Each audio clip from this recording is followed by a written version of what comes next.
Jesus fashions a whip of cords, we're told. Now, we should note that, therefore, his actions in this moment were not a flash of emotion. It would have taken time for him to do this tedious work. In other words, he had time for his anger to abate, but he made a deliberate plan to protest in this prophetic way. This is a point we should keep in mind in our advocacy work, because sometimes we react quickly in defense of vulnerable people in crisis. We did this in the case of our beloved Louise Tro when she lost her fiancé, Eric Duncan, to Ebola 6 years ago. We sometimes rush out to join protests, as some of us did in the wake of Trayvon Martin's murder, the killing of Botham Jean, and of George Floyd, to name just a few of way too many. But we also do so deliberately, patiently, and with intention. When we seek to lobby for public school funding, for equal rights for LGBTQ friends, for freedom to vote legislation, and so many other things. So this was Passover when Jesus flipped the tables.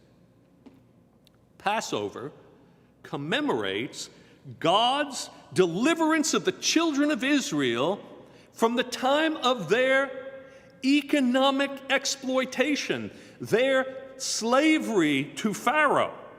They were exploited workers. And here Jesus sees the temple reverting to just such activity when he says that they should not be making his Father's house into a marketplace. The word in the Greek for house is oikos. And the word for economy in the Greek is oikonomos. Jesus, in other words, was messing with business because business was messing with people. This should inform our Christian activism.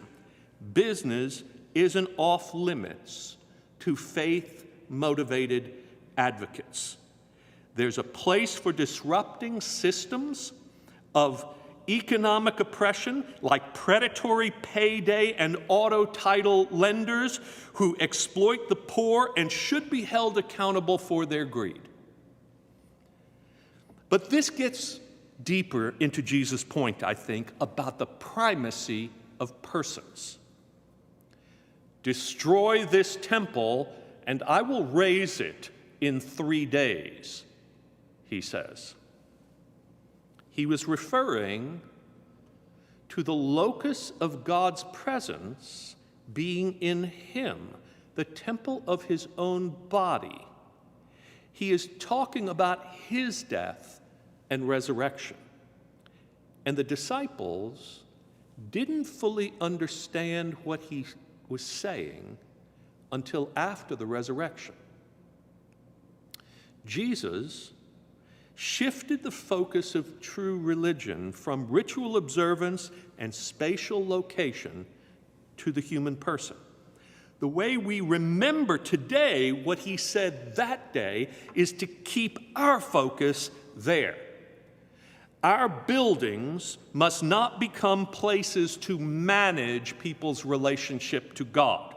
They must be tools of mission, places of compassion, doors open to all and closed to none, don't you know?